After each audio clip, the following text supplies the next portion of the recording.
Every night, no matter the weather, something walks down our street whistling softly. You can only hear it if you're in the living room or the kitchen when they walk by, and it always starts at exactly 3:03. The sound starts faint, somewhere near the beginning of the lane near the Carson place. We're towards the middle of the street, so the whistling moves past us before fading away in the direction of the cul-de-sac. When I was younger, my sister and I would sneak into the kitchen some nights to listen. Mom and Dad didn't like that, and we'd catch hell if they found us out there, but they were never too hard on us since we always stuck to the one big rule. Don't try to look at whatever was whistling. My neighborhood is a funny place. I've lived here since I was 6 and I love it. The houses are small but well kept, good-sized yards, plenty of places to roam. There are a lot of other kids here my age. I turned 13 back in October. We grew up together and would always play foursquare in the cul-de-sac or roam around from back porch to back porch in the summer. This was a good place to grow up. I'm old enough to see it. And there's only the two strange things here: the night whistling and the good luck. The whistling never bothered me much. Like I said, I couldn't even hear it from my bedroom. But Mom and Dad don't like talking about it, so I've stopped asking questions. My dad is a strong guy, tall and calm. He has an accent since he moved to the US as a kid. His family, my grandparents, they're from the islands. That's what they call it. My dad, the only time he isn't so calm is if the whistler comes up. He talks a little quicker then, eyes move faster, and he tells us not to think about it so much and to always remember the one rule, the big rule. Don't try to look outside when the whistler goes past. Not that we could look even if we wanted. See, there are shutters on the inside of every window, thick pieces of heavy canvas that pull down from the top and latch to the bottom of the window frame. Each latch even has a small lock, about the size of what you'd find on a diary. My dad locks those shutters every night before we all go to bed and keeps the key in his room. My mom, I don't know what she thinks about the whistling. I've seen her out in the living room before at 3:03 when the sound starts. I could see her if I cracked my door open just an inch to peek. She's not out there often, at least I haven't caught her much, but once or twice a month I think she sits out there on our big red couch just listening. The whistler has the same tune every night. It's cheerful. Da da da da da dum, da da da da da dum. Remember how I said there are two odd things about where I live? Well, besides our night whistler, everyone in my neighborhood is really lucky. It's hard to explain, and Dad doesn't like us talking about this part much either, but good things just seem to happen to people around here a lot. Usually, it's small things, winning a radio contest, or getting an unexpected promotion at work, or finding some arrowheads buried in the yard, you know, the authentic kind. The weather is pretty good and there's no crime, and everybody's gardens bloom extra bright in the fall. A million little blessings, I've heard my mom say about living here. But the main reason we stay here, why we moved here in the first place, is my sister Nola. She was born very sick, something with her lungs. We couldn't even bring her home when she was born, only visit her in the hospital. She was so small, I remember, small even compared to the other babies. A machine had to breathe for her. We moved into our house here to be closer to the hospital. As soon as we moved here, Nola started getting better. The doctors couldn't figure it out. They chalked it up to whatever they were doing, but we all could tell they were confused. But my parents knew, even I knew, Nola getting better was just another of the million little blessings we got for living in our neighborhood. So that's why we stayed, even after we found out that for every small miracle that happens here every day, now and then, some bad things happen. But they only happen if you look for the whistler. See, our neighborhood has a welcoming committee. They show up with macaroni casserole and a gift basket and a manila folder whenever someone new moves in. They're very friendly. 4 people showed up when we moved in 7 years ago. The committee made small talk, gave me a Snickers bar, and took turns holding Nola. It was her first week out of the hospital, so they were extra careful. Then, the committee asked to speak to my parents in private, so I was sent to my room where I still managed to hear nearly every word. The welcoming committee told my parents about how nice the neighborhood was, really exceptionally, hard to explain kind of nice. And then they told my parents about the even harder to explain whistling that happened every morning at 3:03 and ended at the tick of 3:05. The group, our new neighbors, warned my parents that the whistling was quiet, would never harm or hurt us, as long as we didn't look for what was making the sound. This part they stressed, and I pushed my ear into the door, straining to hear them. People who went looking for the whistler had their luck change, sometimes tragically. A black cloud would hang over anyone that looked. Anything that could go wrong would. The manila envelope the committee brought over contained newspaper clippings, stories about car crashes and ruined lives, public deaths and freak accidents. Not everyone dies, I heard the head of the committee tell my dad, but the life goes out of them. Even if they live, there's no light in them ever again, no presence. My mom, I could tell she wasn't taking it seriously. She kept asking if this was some prank they play on new neighbors. At one point, my mom got angry, accused the committee of trying to scare us out of our new home, asked them if they were racist on account of my dad being from the islands. My dad calmed her down, told her he could tell our new neighbors were sincere and they were just trying to help us. He explained that he grew up hearing these kinds of stories from his mom and that he knew there were strange things that walked among us. Some of those strange things were good and some were bad, but most were just different. After the committee left, Dad went out to the hardware store, bought the canvas blinds, the latches, and the locks, and installed them on every window in the house after dinner. That first night in our new house, I crept out of my room at 3 a.m., only to find my dad awake sitting on the living room couch holding my baby sister. My dad held up his finger in a shh motion, but patted the couch next to him.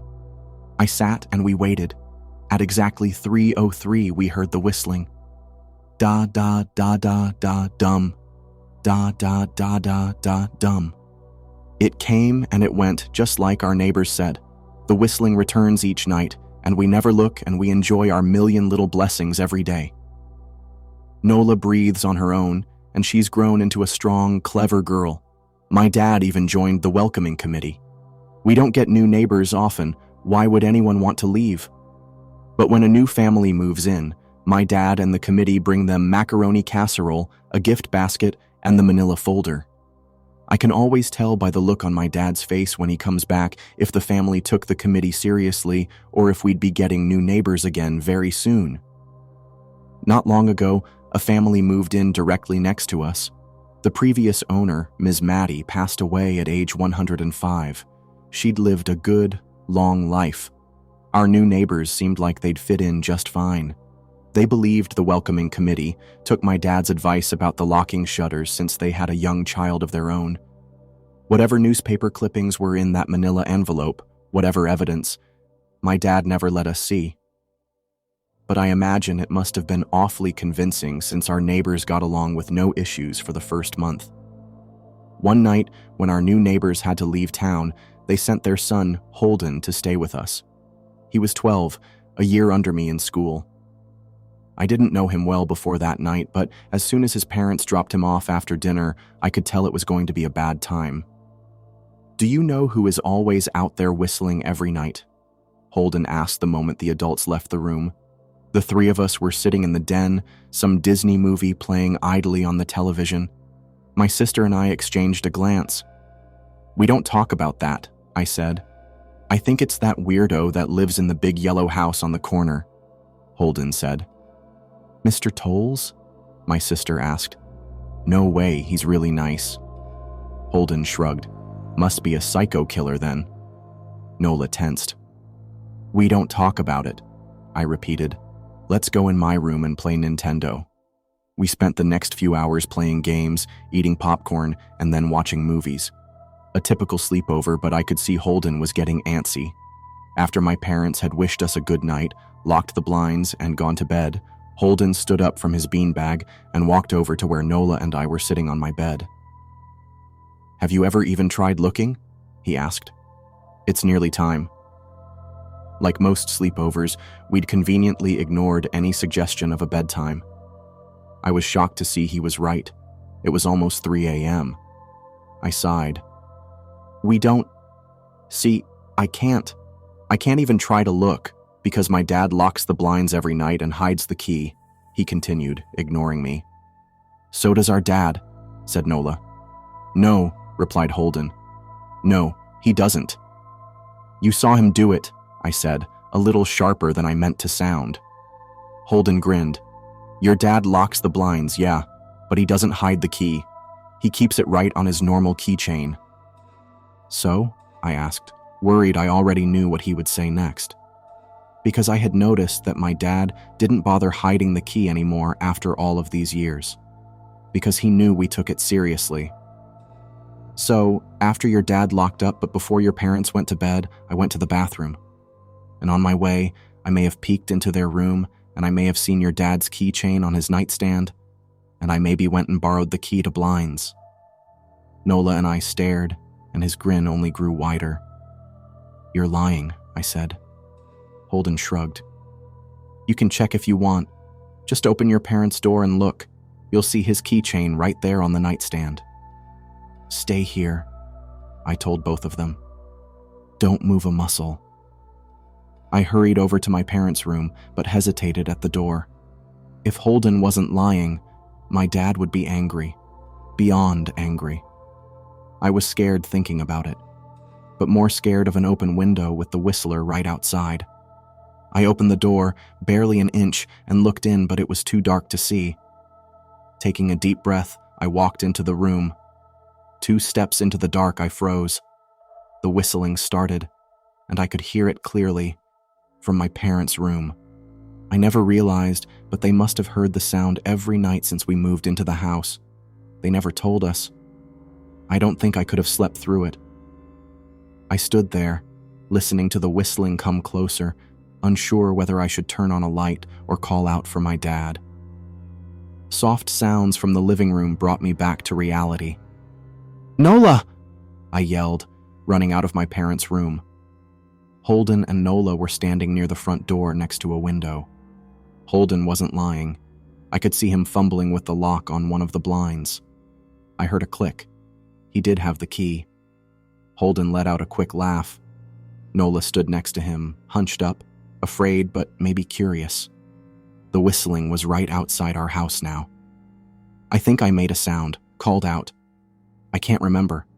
Time felt frozen, clock hands nailed to the face, but I found myself moving. I'm not fast, I've never been athletic. Somehow, though, I covered the space between myself and Nola in a moment. My eyes were locked on her, but I heard Holden pull the blind all the way down so it could release. I heard the snap of it start to raise, and I heard the whistling just on the other side of the window. But I had my arms around Nola, and I turned us so she was facing away from the window. At the same time, I jammed my eyes shut. The blind whipped open. The whistling stopped. I felt Nola shaking in my arms. Don't look, okay? I told her. Don't turn around. We were positioned so that she was facing back towards the hallway and I was facing the window. My eyes were still closed. I felt her nod into my shoulder. I reached out with the arm not holding Nola and tried to touch Holden. My hand brushed against his arm. He was shaking worse than Nola. Holden? I asked. Silence. I reached past him and gingerly felt for the window, eyes still sealed shut. The glass was cold against my fingertips. Colder than it should have been for the time of year. I moved my hand up the window, searching for the string to the blind. The glass began to get warmer the further I reached, and there was a gentle hum feeding back into my fingertips. I tried not to think about what might be on the other side of the window. Finally, I touched the string and yanked the blinds shut. I opened my eyes. In the dim light leaking out from the kitchen, I could make out Holden, pale and small, staring at the now closed window. Holden? I asked again. He turned towards me and he screamed. Everything became a flurry of motion. Lights sparked to life in the hall, then the living room. My parents' footsteps thudded across the hardwood floor. I didn't turn to look back at them. My eyes were glued to Holden. He was pale, had bit his lip so hard there was a thin red line of blood running down his chin, and he'd wet himself. "What happened?" my dad asked from behind me. I managed to swivel away from Holden and look back. He looked.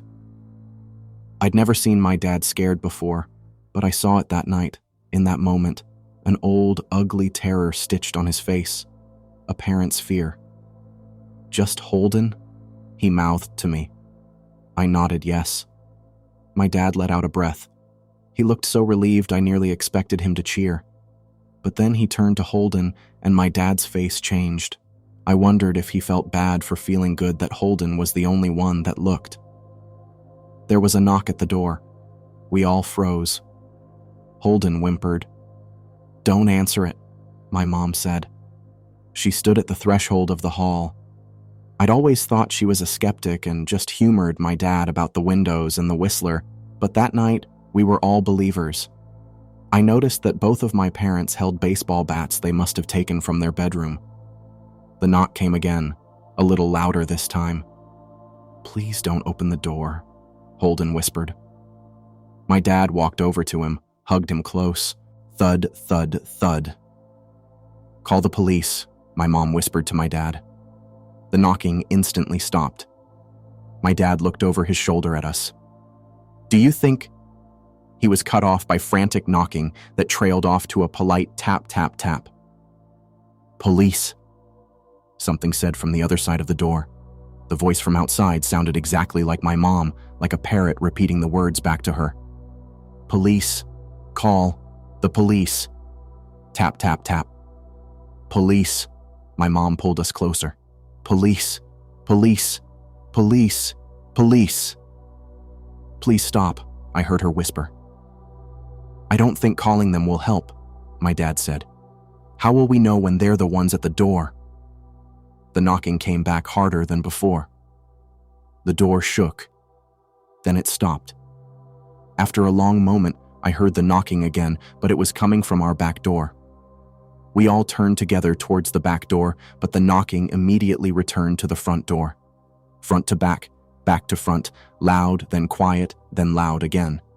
Suddenly, the sound was coming from both doors at once, big, heavy blows like a sledgehammer.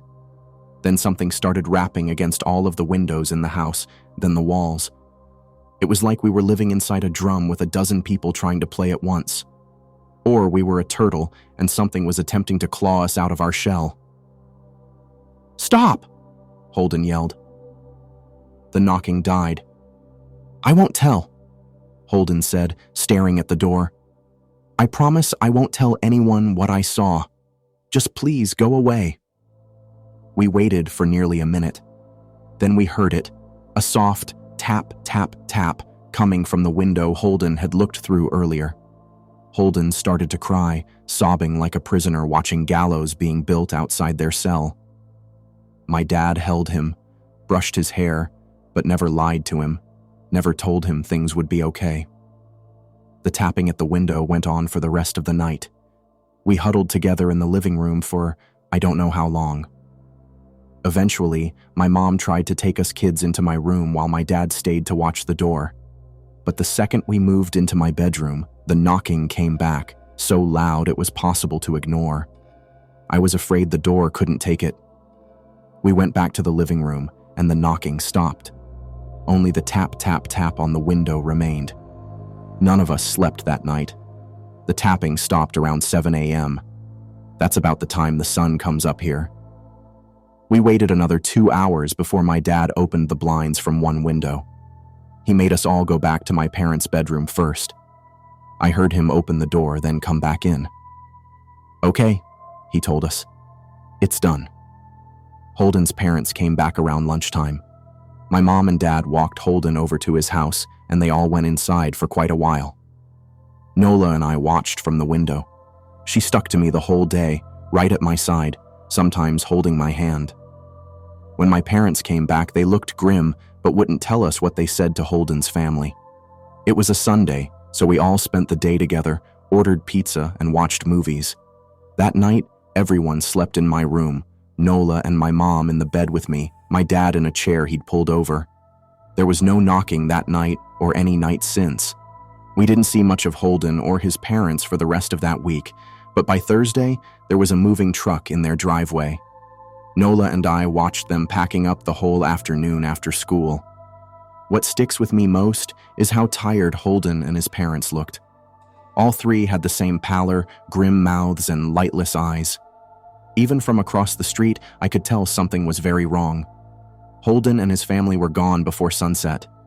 I remember what the original welcoming committee said to my parents when we moved in. Not everyone who looks at the Whistler dies, but even those that live have the light go out of them and the rest of their lives are full of misfortune. A million little tragedies. I think Holden's parents must have looked either to comfort him if they didn't believe or share the burden if they did. I watch Nola some days, happy and young and alive, and I wonder if I'd been slower, if she'd looked out the window that night. Would I have looked too? To comfort her? To share that burden? I'm glad I don't have to find out. We still live in that house, in that neighborhood. We still hear our Whistler walking past every night. The blessings, the luck, the good things here are too good to leave. But we're careful. We don't have friends over to spend the night anymore. And my dad hides the key to the blinds very, very well. Not that I've gone looking, some things you just don't need to look for.